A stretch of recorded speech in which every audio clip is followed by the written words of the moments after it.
Nah, kita lanjut. Nah, terakhir itu kan kita udah bahas di bagian teori itu tentang apa sih terakhir? Lupa. Sampai ini ya, sampai perambatan dan juga polarisasi dari si plane wave di vakum. Nah, sekarang kita coba ganti mediumnya itu bukan vakum tapi ke medium-medium lain dan kita mainan di medium linear dulu aja yang pembahasannya sederhana. Nah, untuk medium medium linear yang simple gitu ya, simple linear medium itu kita harus memperkenalkan yang namanya constitutive relation yang berbeda. Constitutive relation itu apa? Constitutive relation itu adalah hubungan yang mengkaitkan antara satu medan, satu satu vektor medan pada si persamaan Maxwell dengan vektor medan lainnya. Karena kenapa? Karena persamaan Maxwell yang bentuk makroskopis kan kalau misalkan kita nggak ngomongin vakum gitu, kita ngomongin mediumnya yang umum, itu bentuk paling paling dasar itu adalah kayak gini kan. Nabla dot D sama dengan rho, kayak gitu. Terus nabla dot D sama dengan nol. Terus nabla cross E itu sama dengan minus do B per do P, kayak gitu ya. Nabla cross H itu sama dengan J plus do D per do P, kayak gitu ya. Nah, di sini kita punya punya banyak variabel. Ada 6 variabel ya. Ada 4 variabel medan dan ada 2 variabel sumber, source. Kita punya medan D, medan E yang terkait dengan fenomena kelistrikan.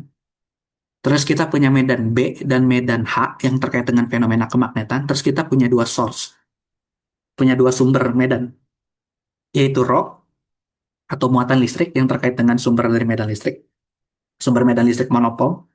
Dan juga kita punya J, yaitu arus listrik yang terkait dengan sumber medan magnet dipol. Nah, tanpa menggunakan hubungan konstitutif atau constitutive relation, yang menghubungkan antara apa sih hubungan antara medan E dan medan D, atau misalkan hubungan medan H dan medan B, itu persamaan Maxwell itu nggak bisa diselesaikan sebenarnya. Ya itu. Karena kita nggak bisa kita nggak mendefinisikan medium ya kalau misalkan belum menggunakan hubungan konstitutif, kayak gitu ya. Nah, sebelumnya ketika kita membahas tentang vakum, itu kita punya hubungan konstitutif yang sederhana. Pada vakum, gitu ya, itu kita punya hubungan bahwa medan listrik itu cuma bergantung sama medan perpindahan listrik B gitu ya, itu cuma bergantung sama medan listrik E yang dituliskan sebagai epsilon nol dikali E, kayak gitu. Terus medan magnet itu bergantung sama intensitas medan magnet, yaitu mu nol dikali H, kayak gitu. Hubungannya linear dan sederhana, cuma apa, linear dan cuma dikalikan oleh suatu konstanta, eh, konstanta apa ya, konstanta konstanta pengali gitu, konstanta penyetara, kayak gini. Nah, tapi kalau misalkan kita membahas medium-medium lain, gitu ya, itu bisa jadi nanti si medan listrik itu apa atau medan perpindahan D itu dia bergantung juga sama medan magnet, atau misalkan medan magnet itu sendiri B dia juga bergantung sama medan listrik. Nah, itu bisa aja. Nah, itu yang kita sebut dengan namanya constitutive relation. Bergantung dari responsi materialnya itu kayak gimana. Constitutive relation. Jadi kita punya material, gitu ya. Ketika kita eksitasi material pakai suatu medan gitu, katakanlah medan listrik atau pakai medan magnet gitu ya. Nah, nanti apa medan magnet ini bisa membangkitkan D dan juga bisa membangkitkan medan induksi magnet B gitu ya. Tapi medan medan induksi magnet B dan juga medan perpindahan listrik D yang dihasilkan pada pada medium ini itu eh, menggambarkan sifat dari materialnya juga nanti kayak gimana, kayak gitu. Nah, bentuk paling sederhananya itu biasanya constitutive relation itu ditulis kayak gini, yaitu hubungan pada vakum gitu ya. Kalau misalkan mediumnya itu adalah medium linear, nggak medium linear dong sih, medium pada umum. Yaitu adalah constitutive relation pada vakum, yaitu epsilon nol dikali E, ditambah sama suatu vektor yang kita sebut namanya vektor polarisasi atau polarisability gitu ya, di beberapa buku. Nah, terus untuk medan magnet, untuk medan magnet itu dia hubungan juga mirip, yaitu mu nol dikali H, hubungan pada vakum yang pertama, suku pertamanya ditambah sama suku lain, yaitu ditambah sama vektor M yang kita sebut namanya vektor magnetisasi.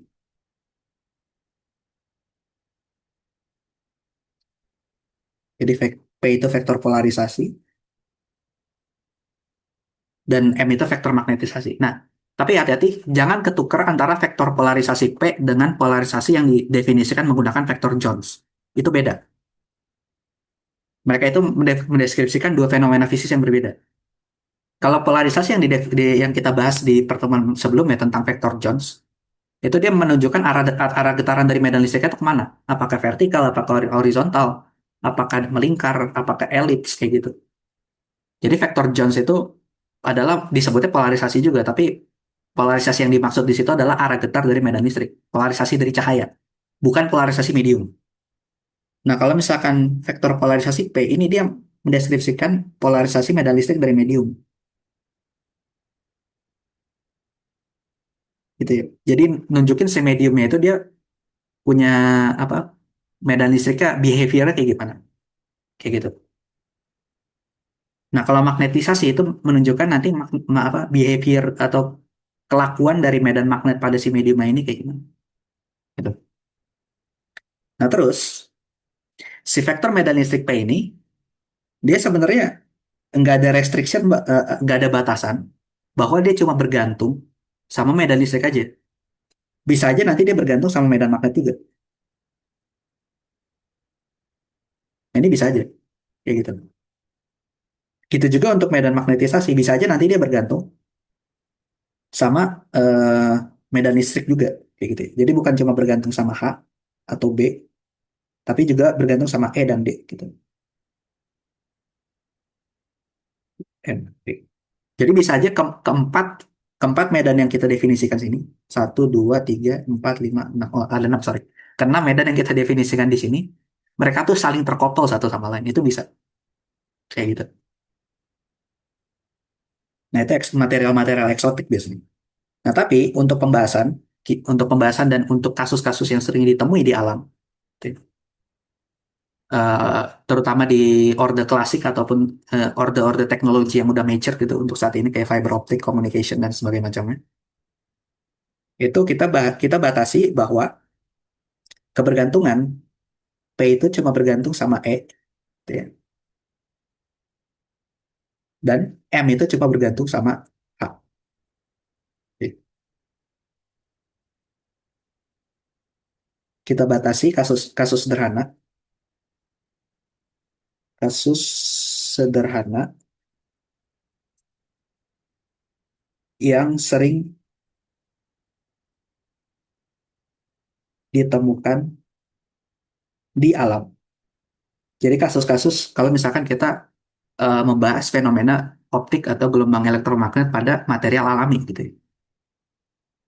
Karena biasanya material-material yang medan polarisasinya bergantung sama medan magnet, itu kita sebut namanya mediumnya medium-medium kiral. Nah itu materialnya kebanyakan nggak alami, tapi metamaterial, material yang dibuat ya, disintesis.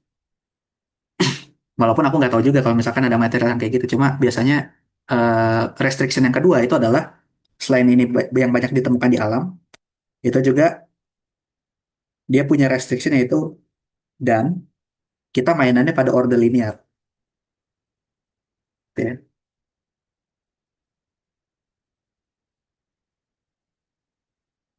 Jadi mungkin ada juga material alami yang bisa polarisasi itu bergantung sama medan magnet. Tapi cuma bisa dibangkitkan kalau medan magnetnya order 2 katakan.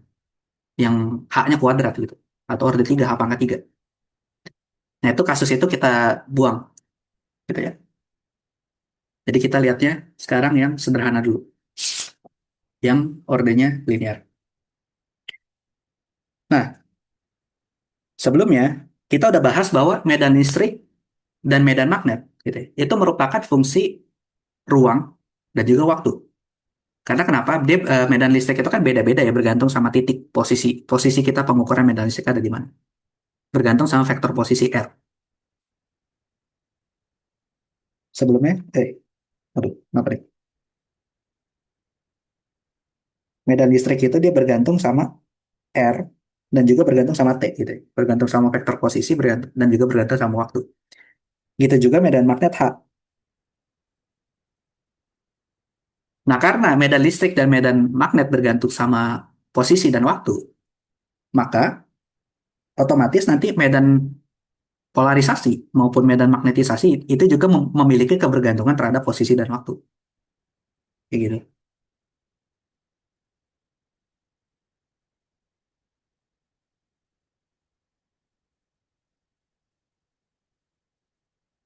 Ya. Nah, kebergantungannya kayak gimana? Kalau untuk medium linear sederhana, or linear media, itu bisa kita tuliskan menjadi suatu fungsi. Yaitu bentuk fungsinya kayak gini. P sebagai fungsi R dan T itu bergantung sama epsilon nol. Epsilon nol itu apa? Permitivitas di ruang hampa dikali integral, integral lipat 2, bukan lipat 2 sih, lipat 4 sebenarnya. Integral dari KE, gitu. KE R RH, atau mungkin aku pakai notasinya aja. R dikurangin R prime gitu ya. R dikurangin R prime, koma T dikurangin T prime, terus dikali medan listrik tuh sebagai fungsi R prime T prime dr prime dt prime kayak gini. Nah, ini integralnya terhadap T, ini integralnya terhadap R, kayak gitu. Nah, jadi apa sih namanya? Eh, Dulu orang tuh mendeskripsikan sifat respons dari material ini pakai teori distribusi. Karena apa sih namanya? P atau vektor polarisasi itu dia merupakan nilai rata-rata. Nilai rata-rata dari polarisasi tiap atom yang ada pada suatu material. Gitu.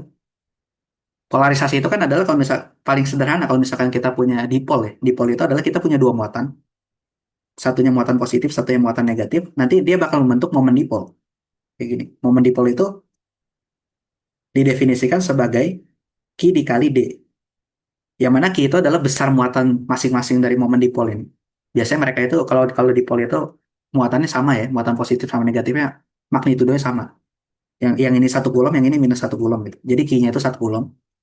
Nah, D itu adalah vektor arah dari si bukan vektor arah, sorry, vektor posisi perpindahan dari muatan negatif ke muatan positif. Nah, ini adalah vektor dipol. Nah, di atom itu kan ada banyak dipol yang terbentuk dari si elektron yang mengelilingi atomnya, kalau pakai teori Bohr gitu. Ditambah sama proton yang ada di pusat atomnya, kayak gitu. Nah, sementara kalau kita ngomongin kristal yang gede, nah itu lebih banyak lagi kan dipol-dipol, dipol individual digabung sama dipol-dipol lain. Gitu. Jadi ada banyak momen dipol di sana yang arahnya kita tuh random banget. Nah, kalau ngitung satu-satu, mendeskripsikan formulasinya satu-satu itu ribet. Itu butuh pengetahuan tentang ini ya, tentang apa condensed matter gitu.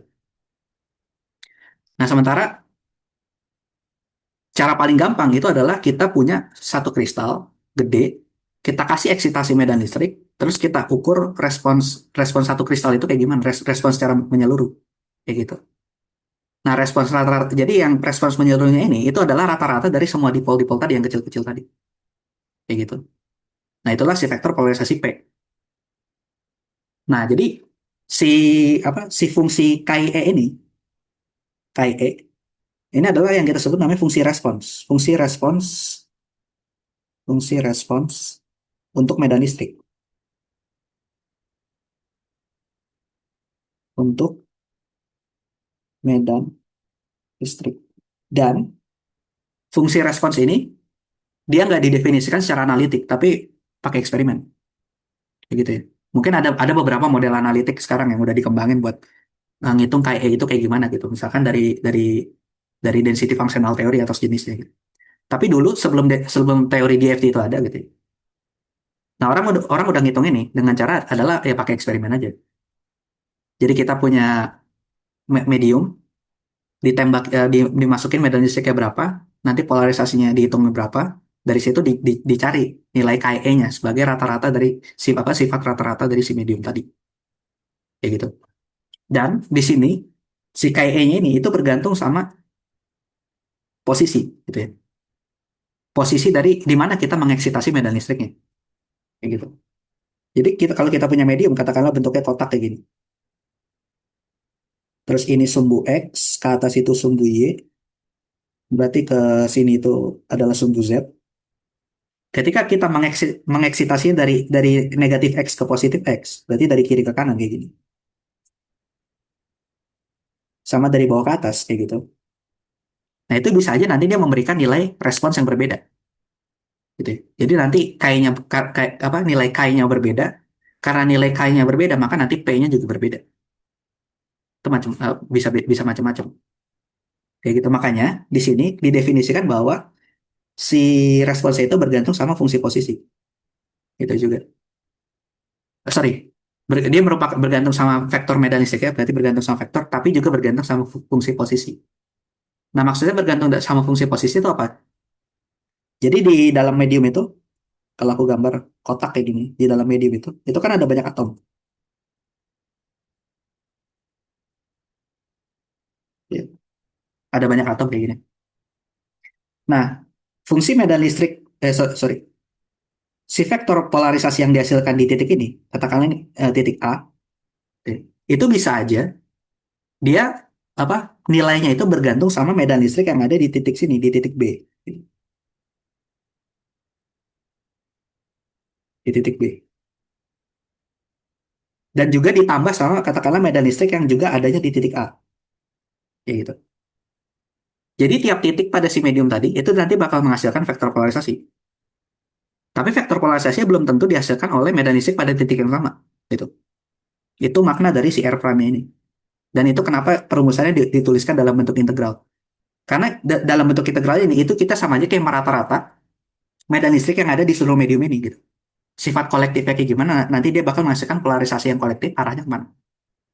Begitu. Itu makna dari integralnya. Kayak gitu.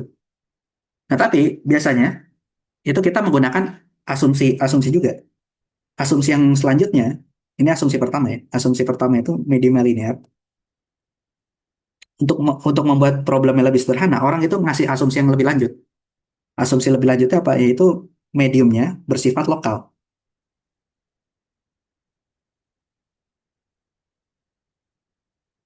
Oke. Nah, kalau mediumnya bersifat lokal, maknanya apa? Maknanya adalah si vektor polarisasi P itu bukan bukan merupakan rata-rata dari medan listrik yang ada di seluruh kristal. Oke. Jadi ketika kita menghitung polarisasi di titik A, gitu ya. Polarisasi di titik A, itu dia dihasilkan oleh medan listrik di titik A juga.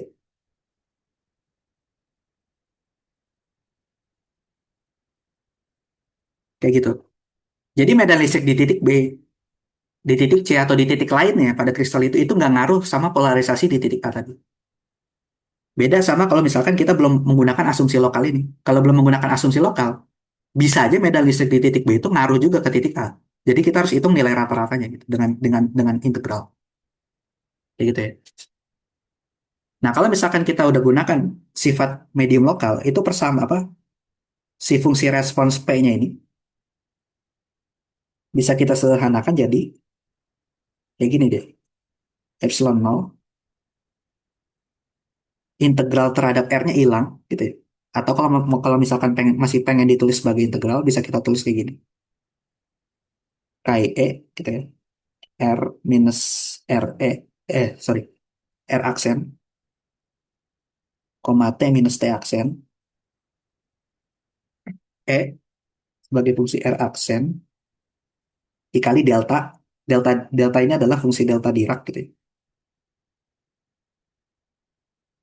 Kayak gitu. Jadi sekarang muncul suku delta Dirac gitu. Nah, masih ingat kan cara pakai delta Dirac gimana? Ketika kita menghitung integral dari delta Dirac, Itu adalah sama aja kayak kalau misalkan delta Diracnya dikali ke suatu fungsi gitu, ya, dikali ke fungsi lain. Di sini fungsi lainnya itu adalah si E dan juga si K ini. Maka yang terjadi apa? Yang terjadi adalah yang hasil dari integralnya itu kan cuma nilai fungsinya pada pusat dari si delta Diracnya, yaitu di titik R atau enggak R prime itu, kayak gitu. Ini kebalik berarti. Harusnya R prime minus R.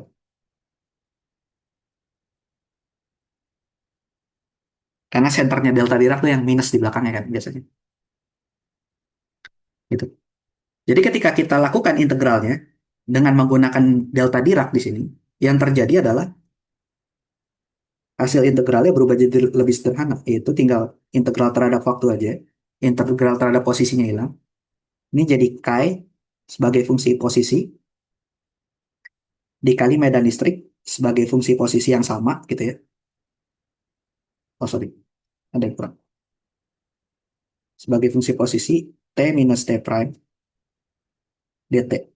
Ingin. Oke.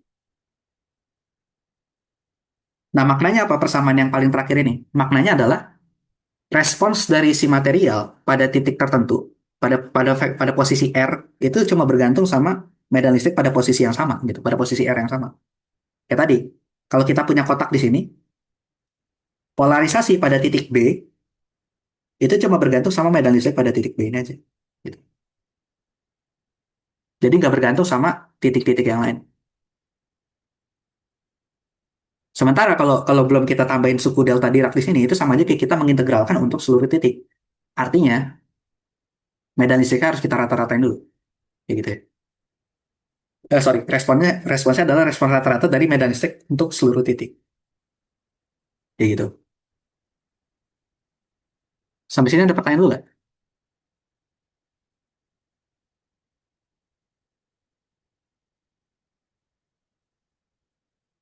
Belum ya? Masih aman?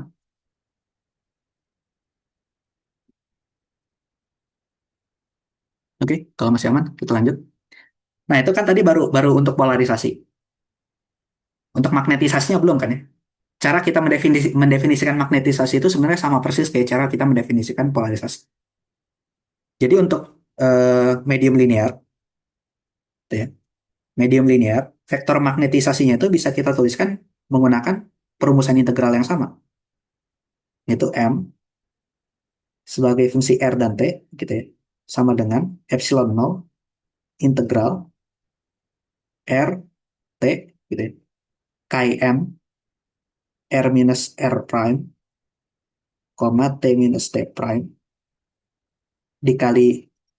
Nah, sekarang tapi magnetisasi cuma bergantung sama vektor medan magnet aja, berarti bergantung sama H, R prime, koma T prime, dr prime, dt prime. Ini. Oke.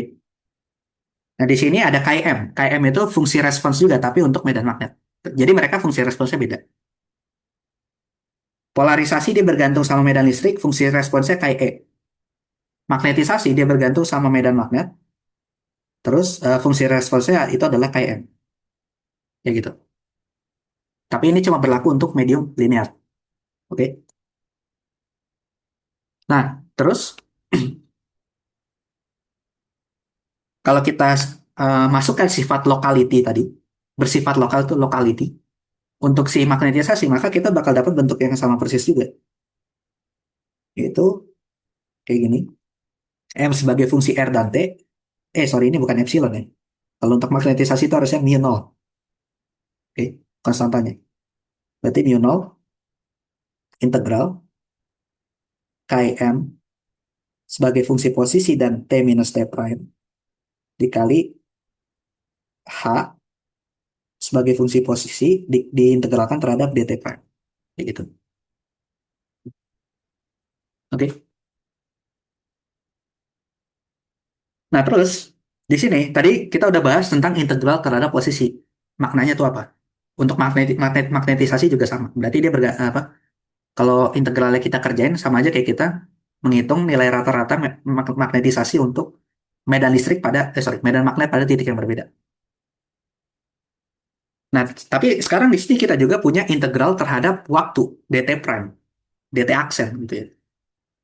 Nah, makna integral terhadap waktunya itu apa? Jadi gini, ketika kita memberikan medan listrik atau medan magnet pada suatu medium, itu kadang mediumnya itu bisa aja dia nggak langsung respon, tapi kayak nunggu berapa detik dulu baru respon gitu loh. Oke? Nah, itu makna dari integral terhadap waktu. Jadi sebenarnya kita pengen pengen ngelihat apakah si respons materialnya itu terjadinya secara instan atau enggak. Atau katakanlah responsnya itu dia bergantung sama berbagai macam pengukuran yang berbeda. Jadi kayak misalkan kita kasih medan listrik apa ini medium apa mediumnya kita kasih medan magnet set atau medan listrik selama 10 detik, habis itu kita hilangin medan magnetnya, terus kita kasih selama 5 detik, berarti total tuh udah 15 detik eksperimennya. Pas udah di detik ke-15 kita kasih medan magnet lagi. Nah, apakah medan magnet di detik ke-15 itu dipengaruhi sama medan magnet sebelumnya gitu atau enggak kayak gitu. Nah, itu makna dari integral waktunya.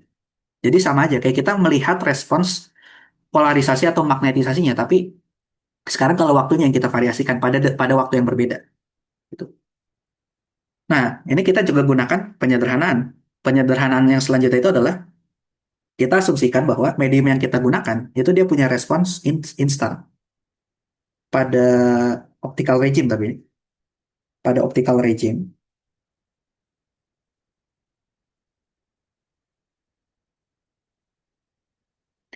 Optical regime itu apa? Optical regime itu adalah eh, ya gelombang-gelombang elektromagnet yang punya panjang gelombang atau frekuensi pada rentang cahaya tampak, terus cahaya infrared. Jadi cahaya-cahaya yang sering dipakai untuk teknologi optik. Berarti optical regime ini UV, UV yang rendah gitu ya, low UV, UV rendah, kayak misalkan di 400 nanometer gitu, atau 450 nanometer. Terus cahaya tampak, visible light, panjang gelombangnya. Terus infrared juga bisa. Nah, kalau udah masuk ke microwave atau misalkan radio wave itu udah beda cerita lagi. Ya. Udah bukan optical regime lagi itu. Sama kalau misalkan energinya itu udah lebih tinggi dari UV, katakanlah udah masuk ke mid UV, high UV atau misalkan ke X-ray gitu ya. Nah, itu udah bukan optical regime lagi. Jadi optical regime itu biasanya terbatas pada rentang ini. Infrared itu berarti dari 2000, sorry, kalau UV itu sekitaran 400 nanometer atau 350-an sampai ke 4000 nanometer. Sorry, oh 4000, 2000. Ini masih termasuk infrared 2000. Kalau visible light berarti dari 450 nanometer sampai ke 600 atau 700-an lah ya, warna merah tuh. Ya sekitar segini lah. Dari rentang panjang gelombang ini, itu bisa kita anggap optical regime. Nah, pada optical regime, dan ingat panjang gelombang sama frekuensi itu kan saling terkait ya. Dan frekuensi itu adalah konjugatnya waktu. Apa kebalikannya waktu, lawannya waktu. Jadi pada optical regime ini kita bisa asumsikan bahwa respons dari material itu terjadi secara instan. Artinya apa? Kalau kita eksitasi pada detik tertentu, misalkan kita ngelakuin eksperimen, kita tembakin cahaya pada detik kelima, maka polarisasi dari materialnya itu responsnya juga bakal muncul pada detik kelima itu juga. Dia nggak dipengaruhi sama detik-detik sebelumnya atau berikutnya. Begitu. Jadi pada optical regime, itu bisa kita asumsikan responsnya instan. Respons mediumnya instan. Dan ada satu hal lagi sebenarnya yang lebih penting dari respons medium itu instan, yang berlaku pada regime-regime lain, yaitu adalah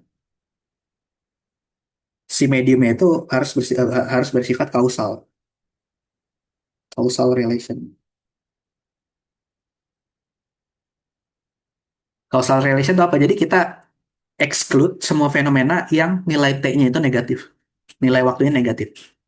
Karena fenomena kausal itu adalah fenomena yang didefinisikan kalau misalkan waktunya bernilai positif, lebih dari nol gitu, ya. 0, 1, 2, 3, dan seterusnya. Waktu negatif itu kayak kita melihat ke masa lalu. Jadi apa sifat ngeliat ke masa lalu tuh gimana ya? Kalau di eksperimen tuh ibarat kata ketika kita menembakkan laser ke dalam suatu medium, kita ngelakuin eksperimen hari ini nih, misalkan hari hari Sabtu. Itu sifat material dari medium itu nggak ditentukan sama gimana kejadian si medium ini dieksitasi kemarin gitu. Jadi udah kita diemin satu hari gitu, terus kita ngelakuin eksperimen sekarang. Ya udah, respons yang kita dapatkan adalah respons yang purely atau murni hasil dari eksperimen yang kita lakuin hari ini. Jadi nggak dipengaruhi sama eksperimen hari kemarin atau hari kemarin sebelumnya atau minggu minggu yang lalu gitu. Nah itu jadi kita membatasi diri pada causal relation ini. Fenomenanya si respons optiknya ini nggak dipengaruhi sama fenomena di masa lalu. Oke. Tapi di masa depan bisa aja. Dengan cara apa ya? Kayak tadi, kayak aku jelasin. Misalkan kita ngelakuin eksperimen 10 detik, habis itu berhenti. Setelah 10 detik, tunggu tunggu sekian, misalkan tunggu 5 detik berikutnya kita lakukan lagi eksperimennya gitu. Jadi continuous. Nah, dalam rentang waktu interval yang eh, apa? Yang pendek kayak tadi dan kita yang mengontrol parameternya. Itu bisa aja nanti sifat optika terpengaruh kayak gitu. Nah, itu causal relation. Kalau kalau respons medium instan berarti pada detik yang sama langsung muncul si polarisasi dan magnetisasi. Jadi nanti persamaan ini bisa disederhanakan lagi. Si P gitu ya, sebagai fungsi R dan fungsi T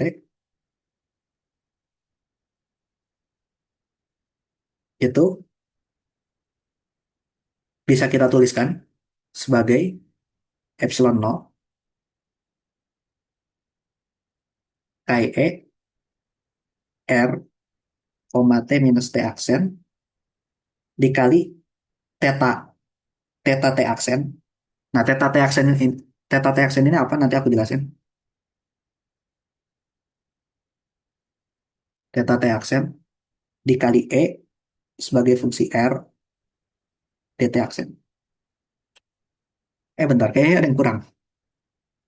Oh, sorry. Ya, nih, ada yang kurang. Ketinggalan. E-nya harusnya masih ada fungsi T aksennya juga ya. Tadi salah tulis. Berarti di sini. Hmm.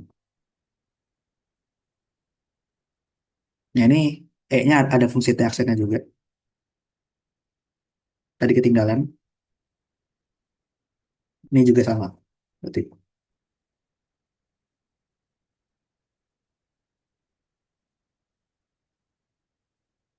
Oke. H-nya juga sama. Oke. Nah, berarti yang terakhir juga masih ada fungsi T aksen. Nah,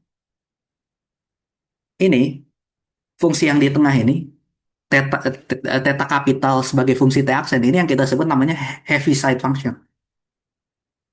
Heaviside function. Nah, Heaviside function itu apa?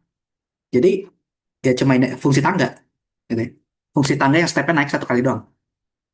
Dan dia didefinisikan sebagai ketika T-nya kurang dari nol, gitu ya. Kalau kalau pakai bracket kayak gini, ketika T-nya kurang dari nol, dia nilai fungsinya adalah nol. Nah, tapi ketika T-nya itu lebih dari nol, gitu ya, dia nilai fungsinya adalah satu. Nah, gunanya buat apa? Gunanya adalah buat tadi, buat meng-cut off semua fenomena-fenomena yang terjadi pada waktu negatif atau pada masa lalu. Oke, jadi fenomenanya nggak bergantung sama masa lalu.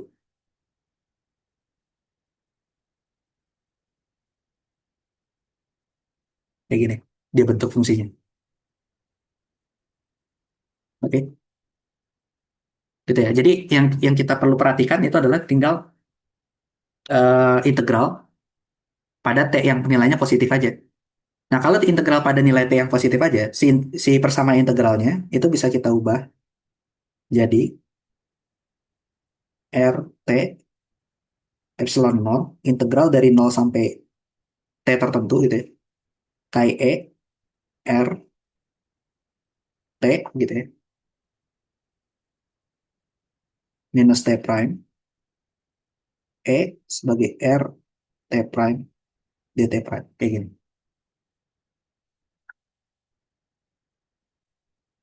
Oke? Ya, kurang lebih begitu.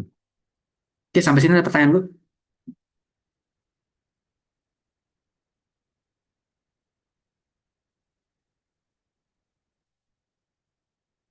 Belum ada ya? Nah, kalau belum ada, kita lanjutkan lagi. Tapi bentar, kita istirahat dulu ya, 5 menit. Aku pengen kamar mandi soalnya. Wait. Bentar. Aku baru sadar sesuatu tadi ada yang keliru. Soal causal relation. Causal relation itu bukan bukti yang di cut off tuh bukan di masa lalu, tapi yang di masa depan ya. Kebalik aku. Sorry, kadang memang suka ketukar antara masa lalu sama masa depan. Nah, jadi balik aku jelasin ulang lagi tentang causal relations. Nah, kalau causal relations itu yang didefinisikan sebagai T negatif itu masa depan. Karena kalau kita lihat sebab itu apa ya, causal relation itu kayak sebab itu nggak bisa mendahului akibat. Kebalik. Akibat nggak bisa mendahului sebab, kan suka ketukar-tukar ini. Kayak misalkan apa ya, kita bisa gendut karena kebanyakan makan. Kan berarti sebabnya itu adalah kebanyakan makan, akibatnya itu adalah gendut. Nah, itu nggak bisa dibalik. Nah, sama kayak di eksperimen. Jadi si polarisasi atau medan, sorry, polarisasi atau si magnetisasi ini, itu bisa aja dipengaruhi sama sama hal-hal di masa lalu. Nah, ini tadi yang keliru. Bisa aja dipengaruhi sama hal-hal di masa lalu. Kayak tadi kita ngelakuin eksperimen kemarin, itu bisa aja mempengaruhi hasil sampel kita sekarang. Tapi hasil sampel kita nanti di masa depan, itu nggak bisa mempengaruhi hasil sampel kita yang ada sekarang. Kayak time travel gitu loh istilahnya. Kayak katakanlah besok kita ngelakuin eksperimen. Kan itu besok itu baru ada di pikiran kita doang gitu ya. Baru baru rencana pengen ngelakuin eksperimen. Tapi belum belum tentu beneran terjadi. Nah, itu nggak bisa mempengaruhi hasil eksperimen yang sekarang. Nah, itu yang didefinisikan sama variabel T negatif tadi. Gitu. Sorry, T aksen bernilai negatif. Nah, jadi di Heaviside function ini yang kita gunakan T aksen sama bernilai positif itu adalah ketika waktunya tuh maju terus. Jadi dari masa lalu jalannya ke masa depan, bukan sebaliknya, bukan dari masa depan ke masa lalu. Arahnya nggak dibalik. Oke. Nah, tadi aku ketukar gara-gara biasanya kalau T negatif apa? Kalau pakai vektor itu kan kalau X yang positif berarti di depan, X yang negatif di belakang. Jadi kalau T negatif tadi tadi itu aku kepikirannya adalah masa lalu, tapi kebalik ya. Causal relation itu masa depan yang nggak bisa mempengaruhi masa sekarang atau masa lalu. Tapi masa lalu bisa mempengaruhi masa sekarang atau masa depan. Gitu juga di pengukurannya. Oke. Jadi Heaviside function ini T negatif itu ini adalah future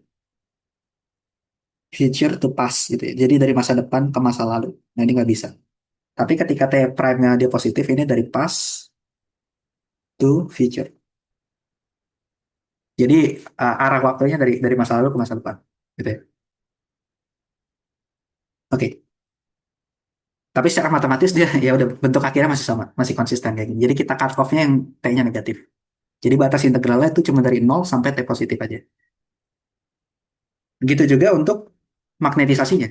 Berarti untuk si vektor M, kita juga definisikan hal yang serupa, yaitu mu nol integral dari 0 sampai T, chi M, sebagai fungsi R, T minus T prime, H, gitu ya. R, T prime, dt prime. Kayak gini. Oke. Nah, di sini, meskipun apa sih namanya, meskipun kita udah sederhanakan menggunakan causal relation tadi, kalau batas integral itu cuma bisa untuk waktu yang positif aja, atau dari masa lalu ke masa depan. Tapi di sini dia itu masih bergantung sama variabel waktu yang rentang waktunya tuh nggak nol gitu, ya. Nggak instan prosesnya. Delta t-nya tuh nggak nol di sini. Nah, sementara kita bisa aja mendeskripsikan si polarisasi ini menggunakan variabel lain selain waktu, yaitu menggunakan frekuensi. Karena kenapa? Kalau kalau waktu itu kita nggak bisa atur secara spesifik. Kayak misalkan si apa sih yang kita gunakan yang kita kontrol itu dari si eksperimen ketika kita punya laser gitu ya. Terus lasernya kita sinarin ke apa ke si material yang biasanya kita kontrol dengan mudah itu adalah panjang gelombang dari lasernya. Yang mana panjang gelombang itu nanti bakal berpengaruh juga ke frekuensinya. Kan ya. Ngontrol waktunya bisa nggak? Bisa. Itu dengan cara nanti namanya ada pulse shaping. Buat ngontrol waktu, kontrol waktu gitu ya. Itu nanti namanya pulse shaping. gitu. Tapi ini lebih lebih rumit. Pool shaping itu lebih rumit dibandingkan kita ngontrol panjang gelombang. Ada mekanisme mekanisme lain yang sebenarnya baru ditemukannya belakangan gitu, setelah teknologi laser ditemukan. Jadi jauh lebih lama dibandingkan ketika kita ketika si formulasi ini dibuat gitu, ya. Nah, jadinya orang tuh kebanyakan menggunakan deskripsi bukan pada domain waktu, tapi pada domain frekuensi.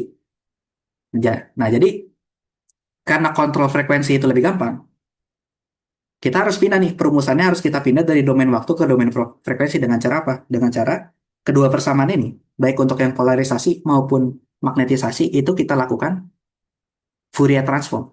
Gitu. Karena dari Fourier transform, kita bisa pindah dari satu domain ke domain konjugannya. Kalau kalau waktu itu domain konjugatnya adalah frekuensi.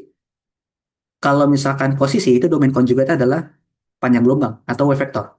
Gitu ya. Nah, jadi kita harus pindah dari domain waktu ke domain frekuensi. Itu dengan cara melakukan Fourier transform.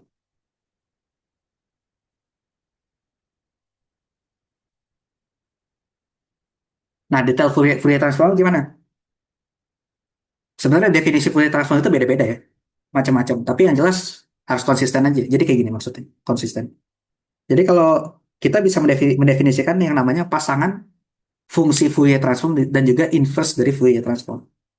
Kalau kita punya fungsi f, gitu ya, fungsi f sebagai fungsi r dan t, kita Fourier transform ke dalam domain r dan omega, gitu. Jadi variabel t-nya diubah jadi variabel omega. Nah, ini yang pakai topi, yang f hat, f topi itu adalah fungsi f tapi dalam dalam domain omega, gitu ya, dalam domain frekuensi. Nah, ini bisa kita tuliskan sebagai integral f sebagai fungsi r dan t. Jadi fungsi aslinya pada domain waktu dikali eksponensial i omega t dt. Terus diintegralkan untuk seluruh t. Berarti dari minus tahingga sampai tahingga. Gitu. Tapi ingat karena t-nya kita potong yang negatifnya, jadi integral untuk t-nya dari nol sampai tahingga aja. Kayak gitu. Nah, ada yang protes mungkin. Oh, di Fourier transform tuh eksponensialnya negatif. Oh, di depan Fourier transform tuh ada satu per 2 pi-nya. Nah, itu sebenarnya tergantung convention. Tergantung pilihan kita tuh pengen pengen ngedefinisin si Fourier transform kayak gimana. Yang jelas, kita harus konsisten dalam artian ketika kita mendefinisikan Fourier transformnya kayak gini bentuknya. Maka inverse dari Fourier transformnya itu harus mengandung suku satu per 2 pi di depannya dan juga pangkat dari si eksponensial itu harus berlawanan tandanya. Harus konjugatnya gitu ya, harus negatif. Jadi kalau Fourier transform itu kita ngubah f menjadi f hat, ketika kita ingin mengubah f hat menjadi f, gitu ya, jadi dari domain omega ke domain t gitu.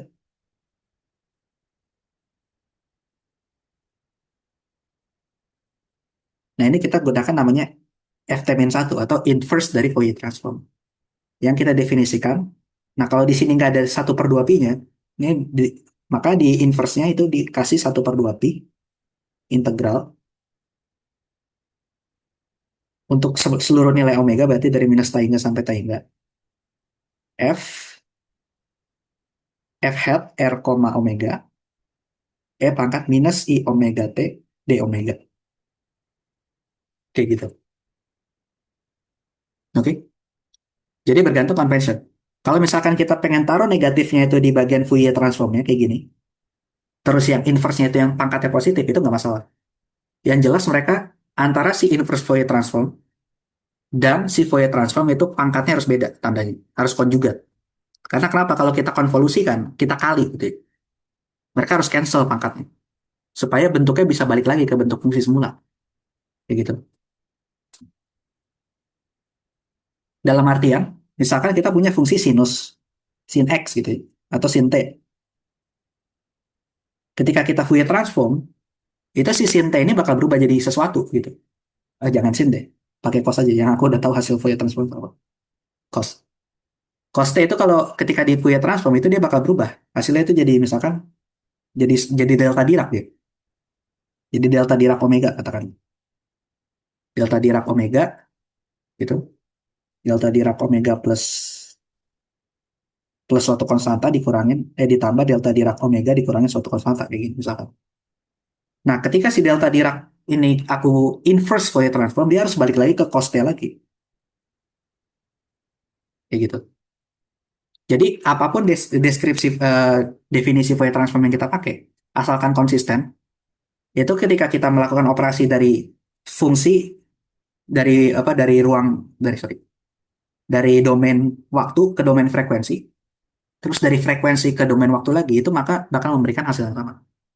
Kayak gitu. Itu ciri khas kalau misalkan Fourier transform benar definisinya. Cuma di sini yang aku pakai, kita pakai definisinya aja ya, biar nggak ketukar-tukar. Jadi kita fixkan bahwa definisi Fourier transform adalah ini dan juga inverse. Oke,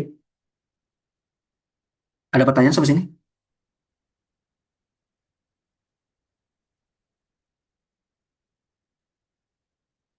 Masih aman ya? Masih pada bangun kan? Ketik satu untuk bangun. Oke, sip. Thank you, Kak. Oke, oke, nice, nice. Masih bangun, bangun semua. Thank you, thank you. Oke, kita lanjut. Nah, tadi sampai Fourier transform. Oke. Nah, balik lagi. Sekarang tadi kita, karena tadi aspek praktis tadi ya, kita lebih gampang buat ngatur panjang gelombang atau frekuensi dari laser dibandingkan ngatur bentuk dari fungsi waktunya, yaitu pulse-nya, menggunakan teknologi pulse shaping. Nah, kita ubah dulu nih si P dan juga M-nya ke dalam domain frekuensi. Kayak gitu ya. Dengan cara ya udah tinggal kita Fourier transform aja P dan M. Ketika P dan M kita Fourier transform, kita lakukan Fourier transform, maka kita bakal dapat P, tapi sekarang dalam domain omega. Bukan lagi domainnya domain ini ya. Domainnya bukan lagi domain waktu. Kayak gitu. Nah, dan di sini ada satu teorema yang cukup kuat. Teorema yang powerful di Fourier transform yaitu teorema konvolusi. Teorema konvolusi. Konvolusi. Nah, teorema konvolusi itu bunyinya kayak gini.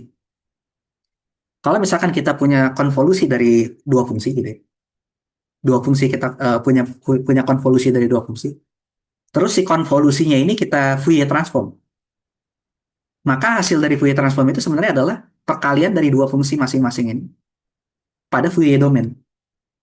Bingung ya? Nah, mending ditulis matematis aja. Jadi kalau ditulis matematis itu kayak gini. Misalkan kita punya fungsi f sebagai fungsi t. Terus kita punya fungsi g sebagai fungsi t. Kayak gini ya. Nah, ketika kita melakukan konvolusi antara f dan t,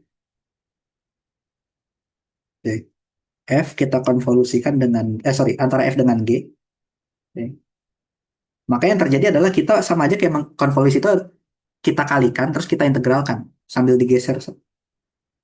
Kayak gini.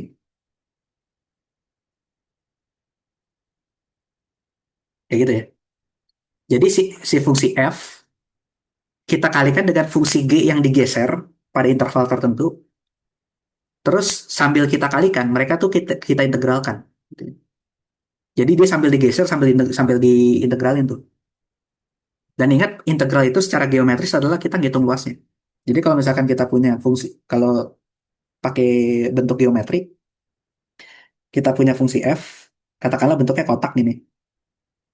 Nah, terus kita punya fungsi g yang bentuknya kotak juga, gitu ya. Nah, ini yang terjadi adalah kalau kita konvolusi, itu fungsi g-nya itu pertama kita tempelin dulu di ujung paling kiri dari si fungsi f-nya. Terus kita geser ke kanan. Nah, pas lagi nempel kayak gini, ini pas nempel gitu, luas dari area yang nempel ini berapa? Nah, itu kita hitung. Habis itu kita geser. Kalau digeser berarti sekarang si fungsi g-nya itu jadi jadi lebih beririsan lagi sama si fungsi f-nya. Nah, ini kan berarti ada luas area lagi. Nah, luas areanya itu berapa? Nah, itu integral. Nah, itu kita hitung lagi. Terus kita geser lebih dalam lagi. Berarti nanti kan beririsannya juga lebih banyak. Kayak gini. Nah, itu kita hitung lagi integralnya. Terus kita lakukan sampai seluruh bagian dari f, sorry, seluruh bagian dari fungsi g itu berpotongan sama si f. Dan luas area itu kita jumlahin semuanya. Nah, itu makna geometri dari konvolusi. Buat yang belum pernah ketemu sama konvolusi ya. Nah, tapi secara matematis dia bentuknya adalah kayak gini, kayak kayak kita ngintegralin dua fungsi aja, dan fungsi yang satu itu agak digeser sedikit. Nah, teorema konvolusi ini bilang bahwa kalau misalkan kita punya konvolusi kayak gini, terus konvolusinya kita Fourier transform, jadi si f konvolusi g-nya ini kita Fourier transform. Maka yang terjadi adalah sama aja kayak kita punya Fourier transform dari f itu dikali, cuma dikali aja, dikali dengan Fourier transform dari g, kayak gitu, tanpa harus kita ngitung konvolusinya dulu. Nah, ini teoremanya powerful banget. Kenapa?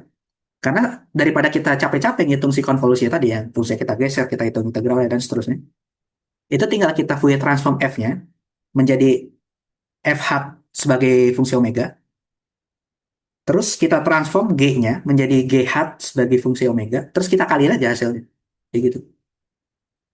Nah, ini adalah teorema konvolusi. Nah, terus apa hubungannya teorema konvolusi sama sama pembahasan kita? Nah, hubungannya adalah gini. Jadi kan kita pengen ngubah si dua persamaan ini menjadi domain Fourier ya, domain Fourier. Nah, kalau kita lihat bentuk persamaannya baik-baik gitu ya, secara seksama gitu. Ini adalah persamaan konvolusi, ya nggak? Baik untuk P maupun untuk M. Dia perkalian dua fungsi. Fungsi yang pertama itu E. Kita lihat yang P-nya dulu ya, yang atas. Fungsi yang pertamanya itu adalah E dikalikan dengan Chi. Dan Chi-nya itu digeser sedikit secara waktu. Yaitu dari T digeser menjadi T prime. Jadi T aksen. Oke. Artinya ini sebenarnya apa? Perumusan polarisasi maupun magnetisasi ini itu adalah secara default udah merupakan perumusan konvolusi. Jadi kalau misalkan kita Fourier transform, ruas kirinya itu bakal jadi pH sebagai fungsi R dan omega, ruas kanannya itu bakal jadi epsilon naught dikali chi sebagai fungsi R dan omega dikali medan listrik sebagai fungsi R dan omega. Kayak gitu.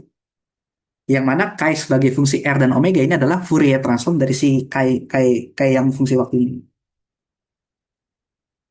Dan medan listrik yang ini juga Fourier transform dari dia. Kayak gitu.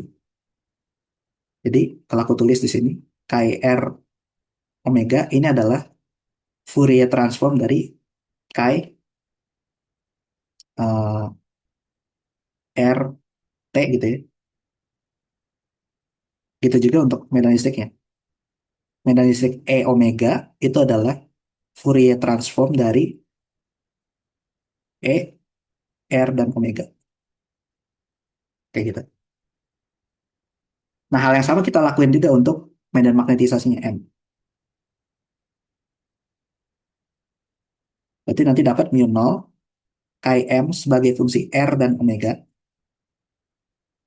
dikali H sebagai fungsi R omega. Kayak gini. Oke. Nah, jadi pada domain waktu, dia ribet. Perumusannya harus kita hitung integralnya. Artinya kita harus ngitung pada waktu yang berbeda terus kita rata-ratain. Tapi pada domain frekuensi, gitu ya, pada domain frekuensi ya udah kita kalau kalau kita tahu panjang gelombang ini berapa, ya udah berarti polarisasi nilainya fix sekian gitu. Langsung kita dapat nilainya pada satu nilai omega, dia bakal ngasih nilai p-nya satu aja gitu. Oke, fungsinya single kayak gitu. Nah, jadi kita udah punya beberapa penyederhanaan tadi ya. Yang pertama kita asumsikan mediumnya linear, terus yang kedua kita asumsikan bersifat lokal, yang ketiga kita asumsikan dia berada pada optical regime, responsnya instan dan juga relasinya kausal. Karena relasinya kausal ini kita bisa ubah ke domain frekuensi yang akhirnya kita dapat persamaan yang terakhir ini. Ya gitu. Nah, jadi tadi kan di awal kita punya hubungan konstitutifnya itu adalah D sebagai fungsi R dan T adalah epsilon 0 E sebagai fungsi R dan T ditambah sama P sebagai fungsi R dan T. Nah, kalau kita mainan udah memutuskan ingin bermain di domain frekuensi, gitu ya, untuk si polarisasinya, maka ya udah sekalian aja medan perpindahan D-nya dan juga medan listrik E-nya. Ini kita kita Fourier transform juga ke domain Fourier, gitu. Jadi kalau kita transform ke domain Fourier atau domain frekuensi, ini bisa kita tuliskan sebagai D sebagai fungsi R dan omega sama dengan epsilon 0 sebagai dikali E sebagai fungsi R dan omega ditambah P hat sebagai fungsi R dan omega. Kayak gini. Yang mana P hat-nya itu udah kita definisikan, yaitu ini.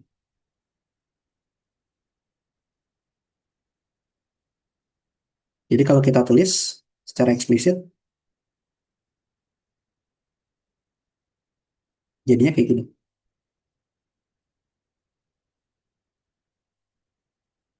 Oke. Nah ini kan jadinya tinggal perkalian dua variabel aja kan, yang bukan integral, bukan apa-apa. Karena dia cuma perkalian dua variabel, maka bisa kita apa? eh, Bisa kita keluarin gitu. Apa si variabel e-nya dan epsilonnya. Sehingga nanti kita dapat bentuk yang lebih sederhana. R omega kali epsilon dikali satu plus chi e sebagai fungsi R dan omega nih, dikali e sebagai fungsi R dan omega. Kayak gitu. Oke. Ntar, kayak ada yang kurang. Apa yang kurang? Let me check. Oh ya, udah, bener. Nah, terus si variabel yang tengah ini, nih, variabel yang tengah ini bisa kita ganti sama variabel lain. Bisa kita ganti sama variabel lain, gitu ya. Yang kita sebut namanya epsilon R sebagai fungsi R dan omega atau permitivitas relatif. Gitu ya. Dan permitivitas relatif ini nanti dia bakal terkait dengan indeks bias optik yang didefinisikan sebagai indeks bias optik itu adalah akar dari si epsilon R ini. Kayak gitu. Jadi indeks bias dari suatu medium itu sebenarnya akar dari si epsilon R. Oke. Nah, mungkin yang udah pernah ngambil medan medan EM ini bakal familiar sama bentuk yang paling terakhir ini ya. Nah, jadi sebenarnya bentuk terakhir ini adalah bentuk yang paling sederhana dari kasus yang muncul di buku Griffith katakan. Jadi dia tuh cuma mempertimbangkan kasus di mana medium yang dipakai atau medium yang diamati gitu, ya, medium yang kita tinjau itu bersifat linear, lokal, punya locality, apa patuh terhadap kausalitas, responsnya instan, terus apa lagi tadi?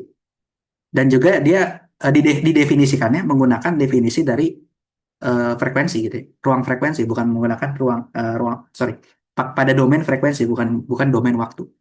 Kayak gitu. Jadi pada domain Fourier ya, bukan domain T-nya. Kayak gitu. Oke.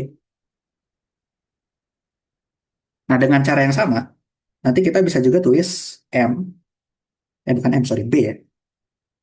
B sebagai fungsi R dan omega itu sebagai mu nol terus dikali mu R gitu ya.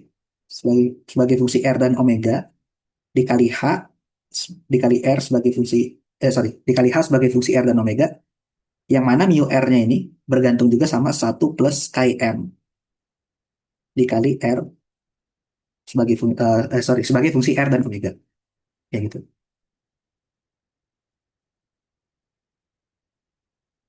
Oke. Nah, ini kurang lebih constitutive relations. Jadi kita punya tadi hubungan yang panjang gitu ya. Kalau D-nya itu di awal tadi didefinisikan sebagai epsilon E ditambah P gitu. Sekarang jadi lebih sederhana. Di sini langsung kelihatan kalau D-nya itu bergantung sama E langsung. Dan juga B-nya itu bergantung sama H langsung. Tapi di tengah-tengahnya itu harus dikalikan oleh suatu suku tambahan yang bergantung sama respons dari mediumnya, yaitu si epsilon R atau mu R. Dan epsilon R ini terkait dengan indeks bias optik. Ini indeks bias.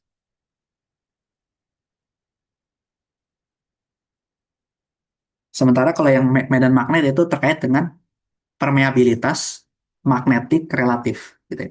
Mu R, kurang lebih kayak gitu. Oke, sampai sini ada pertanyaan dulu?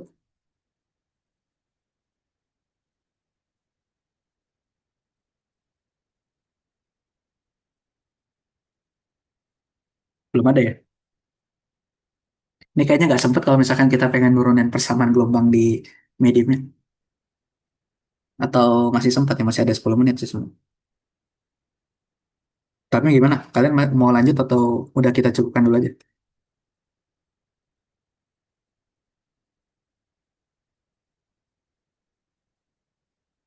Tekan satu untuk lanjut. Oh lanjut, oke. Sip Mateo.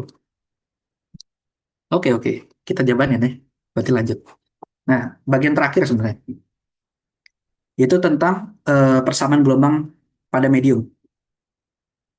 Nah, jadi untuk si persamaan Maxwell tadi, yang paling di awal kita tulis, ini, kita punya empat persamaan Maxwell. Kita punya empat persamaan Maxwell plus dua hubungan konstitutif untuk medium linear sederhana. Yaitu D, aku tulisnya nggak pakai fungsi R, fungsi omeganya, tapi maknanya harus kalian ingat bahwa ini ada didefinisikan pada domain frekuensi.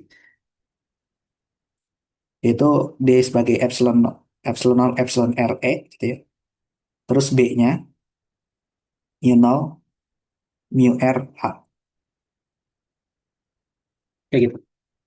Nah, karena kita udah ubah si apa si D dan E-nya itu pakai hubungan konstitutif ini ke dalam domain frekuensi, maka persamaan Maxwell yang empat yang awalnya itu juga baiknya kita ubah ke dalam domain frekuensi juga. Nah, karena ini dalam domain frekuensi,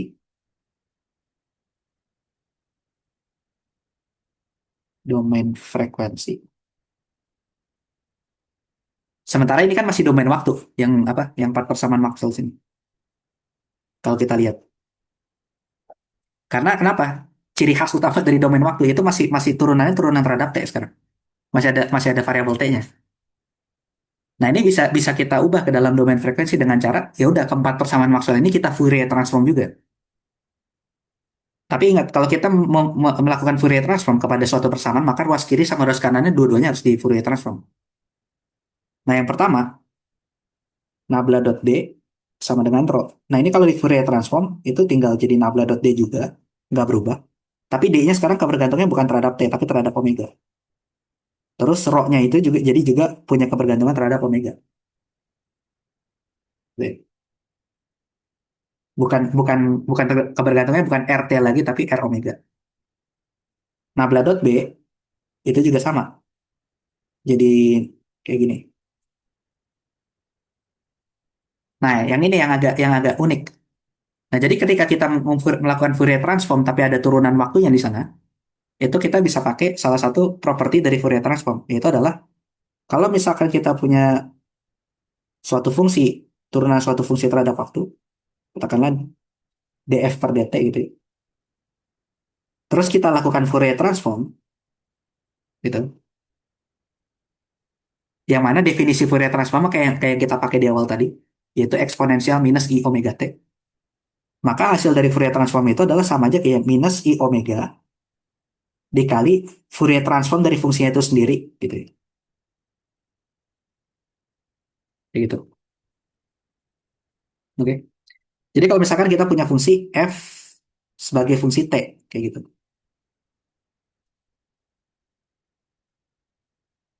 Atau misalkan ft gitu ya. Ft itu sama dengan a dikali sin t gitu. Kayak gini. Maka kalau kita Fourier transform itu sama aja kayak hasilnya itu jadi minus i omega dikali a dikali Fourier transform dari sin t-nya gitu. Nah, Fourier transform dari sin t apa itu bisa dihitung dengan mudah kan ya. Tinggal kita masukin aja ke persamaannya. Yaitu sin T dikali E pangkat minus I omega T dt. Gitu. Nah, tinggal dihitung. Gitu. Jadi minus I omega dikali yang ini adalah F hat nih. F hat pada domain frekuensi. Jadi gitu. Nah, jadi persamaan Maxwell yang ketiga sama keempat, itu kalau kita Fourier transform, yang ini. Oh ya, dan jangan jangan sampai lupa itu definisi Fourier transform yang di awal tadi. Karena kita bakal banyak main di domain Fourier mulai dari sekarang. Domain frekuensi maksudnya. Nah, berarti persamaan ini kalau kita Fourier transform, yang ruas kirinya kan nabla cross E itu adalah turunan juga, tapi turunan terhadap ruang bukan terhadap waktu. Sementara yang kita lakukan Fourier transform itu adalah dari waktu ke frekuensi, ke konjugatnya waktu, gitu. Jadi yang ruas kiri nggak ngaruh gitu, bentuknya tetap sama. Cuma sekarang E-nya itu merupakan fungsi omega.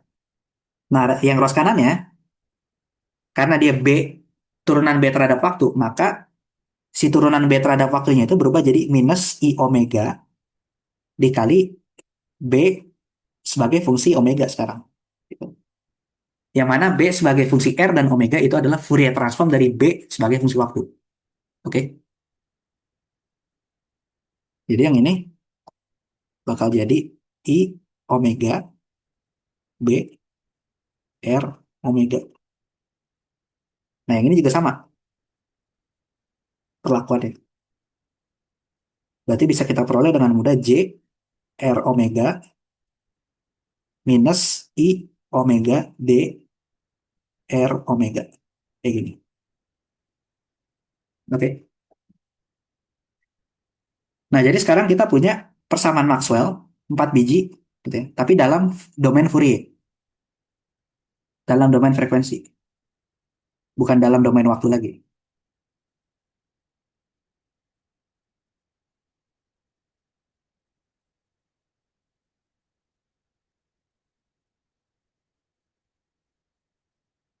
Hmm, Panjang.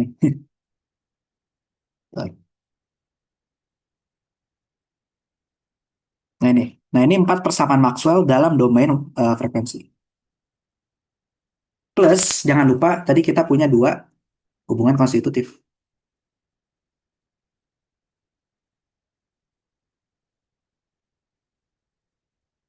Jadi kita punya Maxwell equation in frequency domain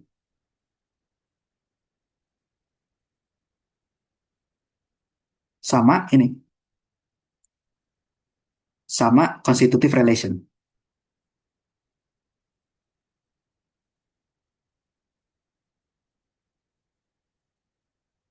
Oke. Nah, dari persamaan Maxwell pada frekuensi domain dan juga constitutive relation yang juga dituliskan dalam frekuensi domain. Jadi semuanya bergantungnya sama omega, nggak ada lagi kebergantungan terhadap T. Sana. Itu kita bisa dapat ini, bisa dapat solusi gelombang elektromagnet pada medium. Ya. Bisa dapat persamaan gelombang elektromagnet pada medium. Dengan cara penurunannya sama aja.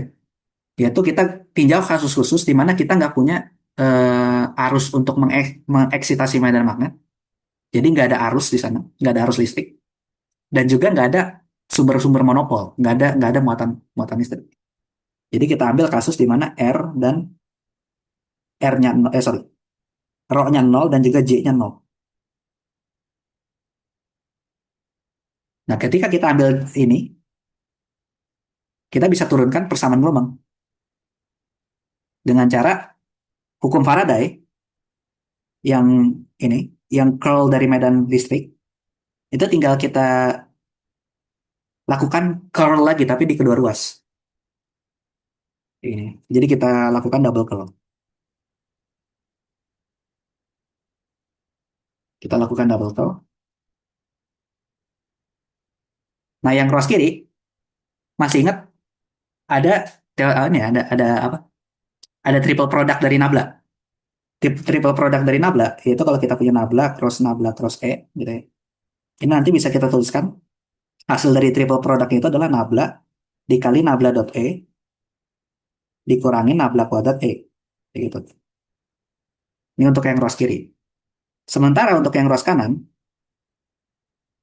I dari I sama omeganya itu bisa keluar dari cross produknya, berarti jadi I omega dikali cross, sorry, dikali nabla cross B, kayak gini.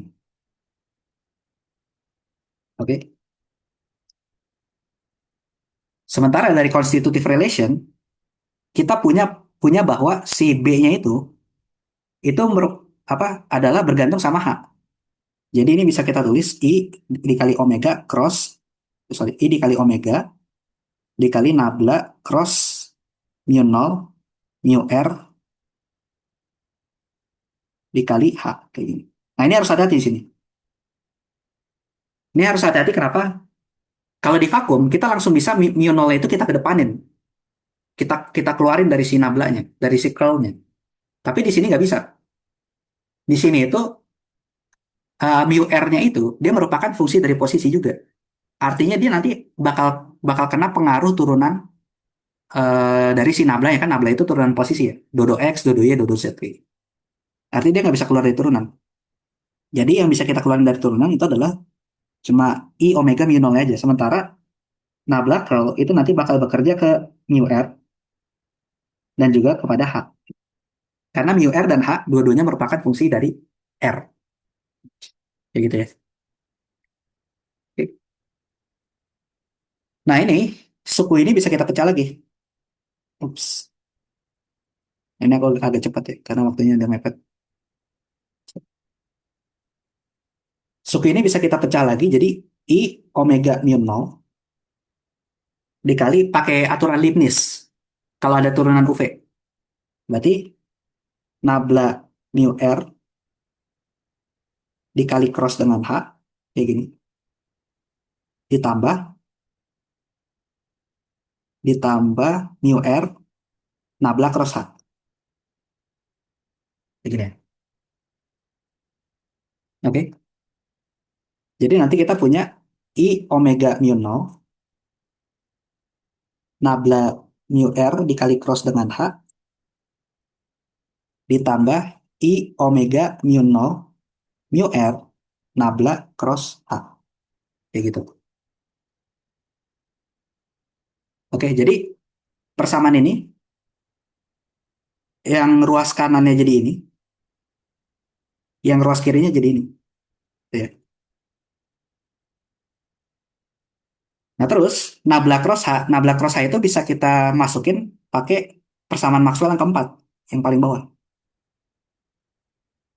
Ya. Nabla cross H itu kan adalah sama dengan J dikurangin I omega dikali D. Tapi sementara kita udah pakai aproksimasi bahwa J-nya nol dan rho-nya itu nol.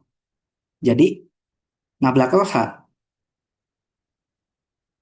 nabla cross H itu bisa kita pecah jadi minus I omega dikali D aja. Kayak gitu. Endingnya nanti kita bakal dapat ruas kirinya nabla nabla dot E minus nabla kuadrat E sama dengan yang ruas kanan ini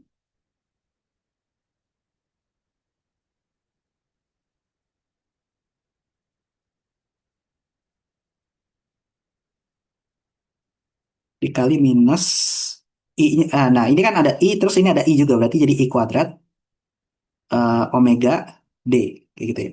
Nah I kuadrat itu kan jadi min satu, karena I kuadrat min satu berarti ini jadi plus omega sama omega jadi omega kuadrat, jadi omega kuadrat mu nol mu R dikali D kayak gini. Oke. Nah terus D-nya kita pecah juga pakai hubungan konstitutif yang pertama tadi, yaitu D sama dengan epsilon nol dikali epsilon R E. Berarti nanti kita dapat persamaannya, persamaan gelombang untuk medan listriknya itu adalah kayak gini. Nah, nah ini adalah persamaan gelombang untuk medan listrik. Jadi di sini persamaan gelombang untuk medan listrik ketika kita meninjau medium yang bukan vakum, itu bentuknya nggak sesederhana persamaan gelombang biasa, gitu ya. Tapi di sini masih ada suku-suku lain. Suku-suku lainnya itu bergantung sama sifat dari mediumnya itu gimana. Apakah permitivitas relatifnya epsilon R-nya, dan permeabilitas relatif, mu R-nya, itu merupakan fungsi posisi atau bukan. Gitu. Kalau misalkan mereka merupakan fungsi posisi, ya udah, this is the best thing that we can do. Nggak bisa disederhanakan lebih jauh lagi. Gitu. Dan harus diselesaikan secara numerik. Solusi analitiknya susah. Gitu. Tapi kalau misalkan dia epsilon R dan juga mu R itu bukan merupakan fungsi posisi, gitu. Nah, ini bisa disederhanakan lebih jauh lagi. Gitu. Tapi mungkin kita sekarang berhenti sampai sini dulu ya. Jadi ini adalah persamaan gelombang untuk simple medium yang belum disederhanakan lebih jauh lagi. Jadi medium linear yang masih kita sebutnya medium linear yang tidak homogen, tidak homogen. Jadi apa? Maksudnya nggak homogen tadi epsilon R-nya dan juga mu R-nya masih bergantung fungsi posisi. Kalau dia homogen dia nggak bergantung fungsi posisi lagi. Jadi bisa kita sederhanain. Gitu. Nah, jadi kita berhenti sampai sini dulu karena waktunya udah habis. Dan jadi nanti di pertemuan berikutnya kita bakal bahas keterkaitan antara si persamaan gelombang yang terakhir kita dapat ini dengan kasus-kasus eigenvalue problem.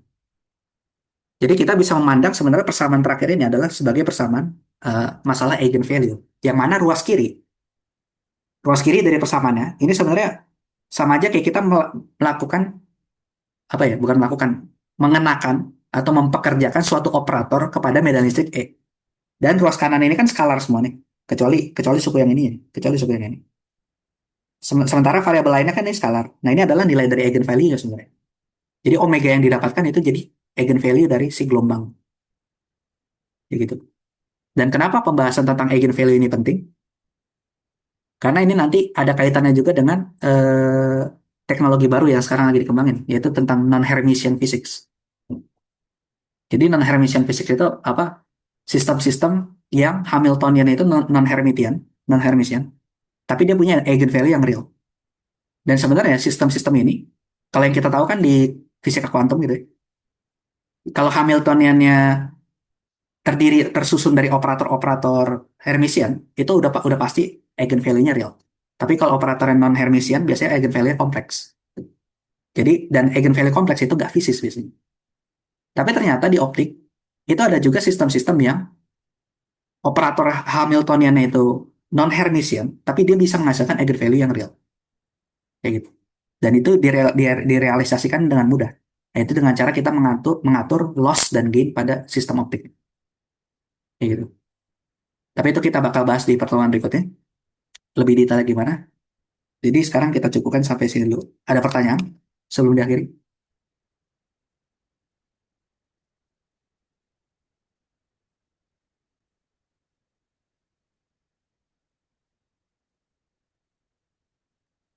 Belum ada ya? Oke, kalau belum ada, ya udah sekian dulu. Sampai jumpa di minggu depan ya.